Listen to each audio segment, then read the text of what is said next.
तो मेरे भाई बहन, व्रत क्या है? उपवास क्या है?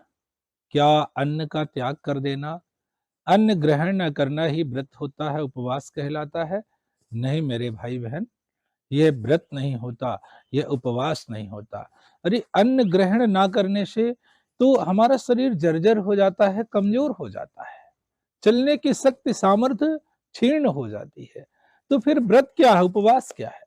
मेरे भाई बहन, अन्न का त्याग कर देना व्रत होता है, उपवास होता है, यह नहीं होता।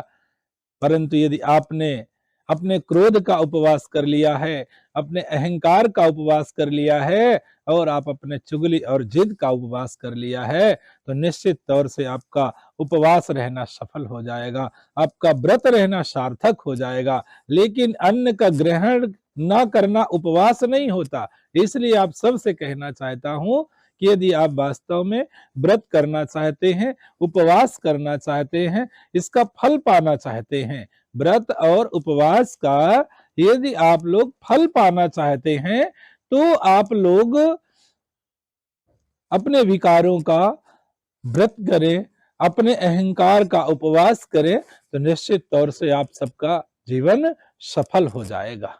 मेरे भाई बहन, भूखा रहने से कभी भगवान की कृपा नहीं प्राप्त होती।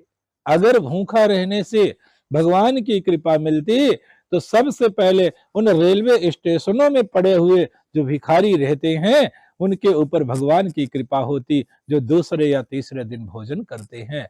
इसलिए मेरे भाई बहन, अन्न का उपवास मत कीजिए। यदि आपको वास्तव में करना है तो अपने क्रोध का उपवास कीजिए, अपने अहंकार का उपवास कीजिए, अपने चुगली और जिद का उपवास कीजिए, तो निश्चित तौर से आप सबका जीवन सुखी हो जाएगा, आप सबका जीवन आनंदित हो जाएगा।